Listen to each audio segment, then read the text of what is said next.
Votre enfant peut être sensible au changement et peut avoir du mal à faire face à l'imprévu. En créant une routine quotidienne prévisible, vous l'aidez à anticiper ce qui se passera ensuite, ce qui peut réduire son anxiété et favoriser un sentiment de sécurité. Ça peut inclure des horaires fixes pour les repas, le sommeil, les activités et les moments d'apprentissage. Chaque enfant autiste est unique, avec ses propres besoins et ses propres préférences. Il est important d'observer et de comprendre les signaux de l'enfant pour savoir ce qu'il met à l'aise ou le perturbe. En adaptant l'environnement en fonction de ses besoins spécifiques, vous favorisez un sentiment de sécurité et de bien-être et ça lui donnera envie d'évoluer. Le deuxième point, c'est qu'il est important de ne pas exercer une pression excessive sur votre enfant pour qu'il atteigne l'autonomie, mais plutôt de le soutenir à son propre rythme. Le troisième point, c'est de célébrer ses réussites, même les petites, de votre enfant est important pour renforcer sa confiance en lui. Lorsqu'il voit qu'il peut accomplir des tâches et atteindre des objectifs, il est plus enclin à développer sa propre autonomie. En parlant de ça, je repense à mon fils lorsqu'il a eu une vingtaine d'années, même 18 ans, et que je lui ai proposé de faire la conduite accompagnée, ce qui était très compliqué chez lui. Il a commencé avec son père, et son père n'avait pas du tout la patience. Donc mon fils a voulu arrêter parce qu'il se sentait nul dans la voiture, et pour lui, c'était pas possible de penser qu'il puisse conduire. Nous avons fait des leçons ensemble, et j'avais vraiment très peur, tellement je sentais que son insécurité se communiquait avec les vibrations de la voiture. Donc nous sommes allés en voiture, nous sommes revenus, et puis je me suis dit, il faut que je trouve un compliment à lui faire, mais un compliment vrai. Et donc je lui dis, dis donc mon fils, c'est merveilleux comment tu conduis parce que tu connais toutes les manipulations à faire pour conduire. Et il me regarde dans les yeux, il me dit, c'est vrai maman? C'est ce que tu penses? Je lui dis oui, c'est sincère, c'est exactement ce que je pense.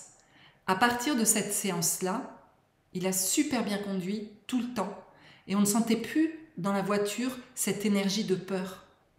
Tellement bien que son moniteur d'auto-école m'a demandé ce qui s'était passé parce qu'il n'avait jamais eu un élève avec lequel il avait eu aussi peur de monter pour l'accompagner et il a trouvé un changement radical. Donc les compliments, les encouragements, ça marche. Le quatrième point, c'est d'apprendre à connaître les intérêts de votre enfant, de partager ses passions. Plus vous les partagerez, plus il aura envie de faire un pas vers vous. Et ça peut servir de levier pour l'encourager à son autonomie. Et le dernier point, c'est de reconnaître les limites individuelles de votre enfant, de les respecter en évitant de le pousser au-delà de ce qui est confortable pour lui.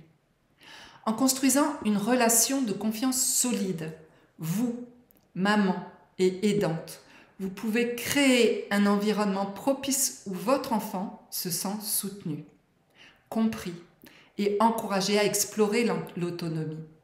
Cette approche respectueuse et bienveillante favorise une progression plus naturelle vers l'indépendance tout en renforçant le lien familial. Pour aller plus loin, j'aimerais vous présenter mon programme. Son origine réside dans le fait que je me suis retrouvée face à un défi immense, celui de rendre mon fils autonome. Ce qui est chose faite depuis puisqu'il habite seul, il mange tout seul, il fait ses courses, il a son permis de conduire, il reçoit ses amis, il a des activités à l'extérieur, enfin bref. Maintenant, moi, ce que j'aimerais, c'est vous guider pour mener votre enfant vers un chemin d'indépendance. Voici les 7 clés fondatrices. Elles comprennent une approche globale pour favoriser l'autonomie de votre enfant. Le premier, c'est d'apprendre à nourrir votre enfant avec des aliments qui favorisent son bien-être et sa vitalité. Car avec un bon carburant, puisque l'alimentation est le carburant de votre enfant, il se développe en santé, ce qui favorise une ouverture plus facile vers l'autonomie. Cependant, il peut avoir une sélectivité alimentaire, comme ça a été le cas aussi pour mon enfant. Et vous demandez comment bien le nourrir puisqu'il ne mange rien ou uniquement les mêmes aliments. Eh bien, vous allez lui apprendre à développer une relation positive avec la nourriture. Et il deviendra un goût-à-tout et sera plus flexible et plus adaptable, ce qui est le chemin vers l'autonomie. Vous apprenez à éradiquer les crises, les colères, les refus. En faisant ça, vous établissez une relation de confiance avec lui. Et la confiance, c'est la base pour mener votre enfant vers l'autonomie. Vous apprenez des approches de soins naturels pour garder votre enfant en bonne santé. Vous enseignez à votre enfant la propreté, l'importance de l'hygiène et des soins de la peau, ce qui le mène vers l'autonomie. Et vous obtenez mon soutien pour résoudre les défis spécifiques de votre enfant. Alors vous accédez aussi à une plateforme de formation pour renforcer vos compétences et votre confiance.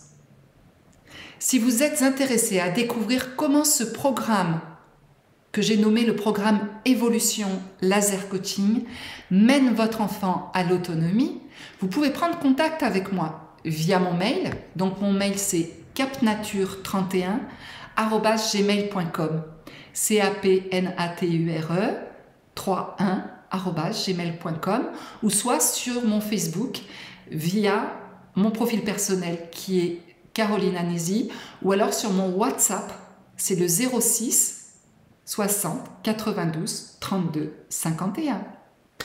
Je vous remercie chaleureusement d'avoir écouté cette vidéo. Partagez-la avec des personnes pour qui vous pensez que ça pourrait les intéresser. Et moi, je vous dis à bientôt dans la prochaine vidéo.